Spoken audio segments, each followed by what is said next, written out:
ఇప్పుడు పిల్లలు అస్సలు తల్లిదండ్రులకి విలువ ఇవ్వట్లేదు, మర్యాద ఇవ్వట్లేదు, మాట కూడా వినట్లేదు.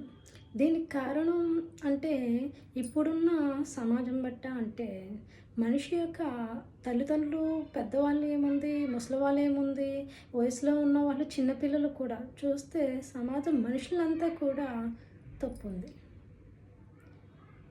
చెప్పవలసిన వాళ్ళే ఆ తప్పు చేస్తే మరి సమాజం ఎలా ఉంటుంది? బాధ్యత వహించడం వల్లే బాధ్యత లేకుండా వహిస్తే మరి సమాజం ఎలా ఉంటుంది?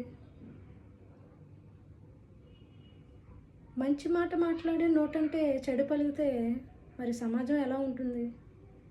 ఇంకా ఇలాంటి సమాజంలో చిన్న, ఆడ, మగ అన్నది తేడా ఏమీ ఉండదు. కాబట్టి మనం ఎప్పుడూ కూడా మన గ్రంథాలు ఏం చెప్పాయి, ఏం చెప్తున్నాయి, అది పిల్లలు గ్రహించాలి, పెద్దవాళ్ళు గ్రహించాలి, అందరూ గ్రహించాలి. గ్రహించి దాన్ని బట్టంగా మన జీవితం గడపాలి. అప్పుడు ఈ సమాజంలో అందరిలోనే మార్పు వస్తుంది. ఈ మార్పు అనేది మనలో స్టార్ట్ అవుతూనే సమాజం అంతా కూడా మారి తన యొక్క వ్యవహారాన్ని సరిదిద్దుకుంటుంది.